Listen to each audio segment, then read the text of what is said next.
I arrived at Christmas dinner with a cast on my leg and a wire hidden under my blouse. My son, David, and his wife sat at the table, smiling. They thought they had finally won. They thought the senile old woman was about to sign over her entire fortune to them. They didn't know that I had spent the last 2 months gathering evidence. They didn't know that the police were already waiting outside in the driveway. And they certainly didn't know that the video playing on the living room TV wasn't a Christmas movie. It was a recording of them trying to kill me. My name is Evelyn Harper, and this is the story of how I served my own son a plate of cold justice. It started with grief. It always does. 3 years ago, I buried my husband, Robert. We had been married for 40 years. We built a successful chain of bakeries in Chicago from scratch. When he died, he left me with a broken heart and a very large bank account. That's when David and Chloe swooped in. David was my only son. Chloe was his new wife, beautiful, charming, and completely fake. They lived in a cramped apartment downtown, but the week after the funeral, they were at my door every single day. "You shouldn't be alone in this big house, Mom," David would say. "Let us move in. We'll take care of you." I was lonely. I missed the noise of a family, so I let them in. It didn't take long for the care to turn into control. First, it was the loans. $50,000 for David's business course, $30,000 for Chloe's sick mother. By the end of the year, I had given them nearly $300,000. Then came the gaslighting. If I questioned a withdrawal from the bakery account, David would sigh. "Mom, you're getting confused again. We talked about this. Don't you remember?"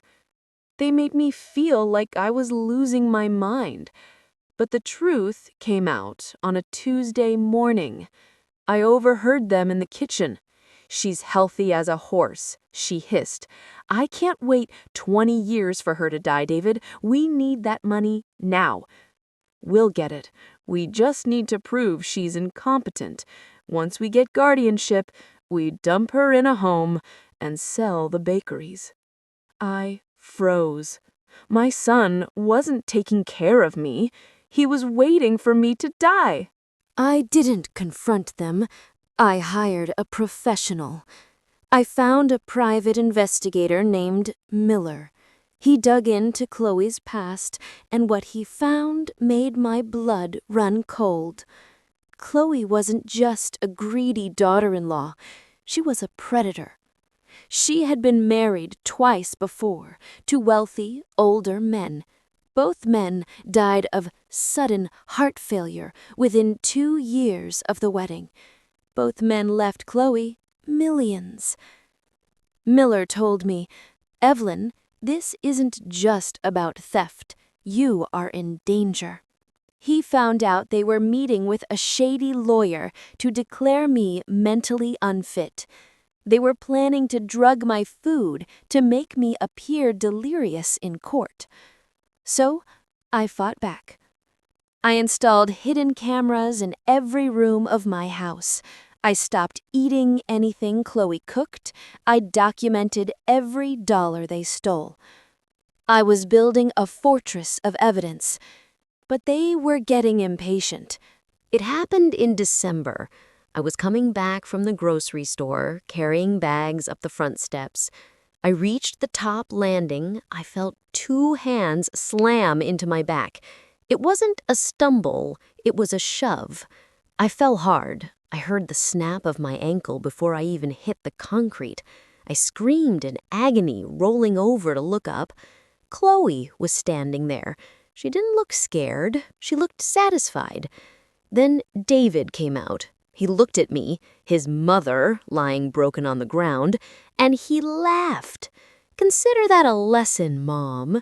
You really are getting too clumsy to live alone. They left me there for 10 minutes before calling 911, just to make sure the injury set in. At the hospital, they played the role of devastated children, but they didn't know that my new security camera, hidden in the porch light, had recorded the whole thing. The shove, the laugh, the abandonment. I spent Christmas Eve in the hospital plotting my revenge. I went home on Christmas Day. They had organized a big lunch with their friends and their crooked lawyer. They planned to have me sign the power of attorney papers over turkey and wine. I sat at the head of the table in my wheelchair. When David handed me the pen, I handed him the remote control. "Watch the TV first," I said. I played the footage. The room went silent as they watched Chloe shove me. They watched David laugh. "What is this?" Chloe shrieked. "This is fake!" "It's evidence," I said, "and the police are at the door." Detective Miller walked in with a warrant. They arrested David and Chloe right there in the dining room. Chloe tried to run out the back door but was tackled. David just cried, begging me to stop it. "You're not my son," I told him as they cuffed him. My son wouldn't laugh at my pain. But the story didn't end at Christmas. The trial was a war. Chloe's defense team tried to paint me as a senile, controlling old woman who fell down the stairs and made up a story. But then came the toxicologist. During the investigation, the police had exhumed Chloe's previous husbands. They found traces of heart medication that neither man was prescribed, medication that causes heart attacks in high doses. The courtroom gasped. Chloe wasn't just a thief. She was a serial killer, and I was supposed to be number 3. David's lawyer tried to say he was a victim of manipulation. He tried to say he was just a weak man under a bad woman's spell. The judge let me speak to him. I looked at David and said, "You aren't a victim, David. You laughed. You saw me bleeding and you laughed. That wasn't manipulation. That was you." The verdict: Chloe, guilty on all counts, including the murders of her previous husbands. She was sentenced to life in prison without parole. David, guilty of conspiracy, fraud, and assault. He got 12 years. I sold the house. It had too many bad memories. I moved to a condo near the beach. I used the money they tried to steal to travel the world. I still have a limp. My ankle aches when it rains, but I'm alive. David writes me letters from prison. He says he's sorry. He says he misses me. I haven't opened a single one, because family isn't about blood. It's about respect.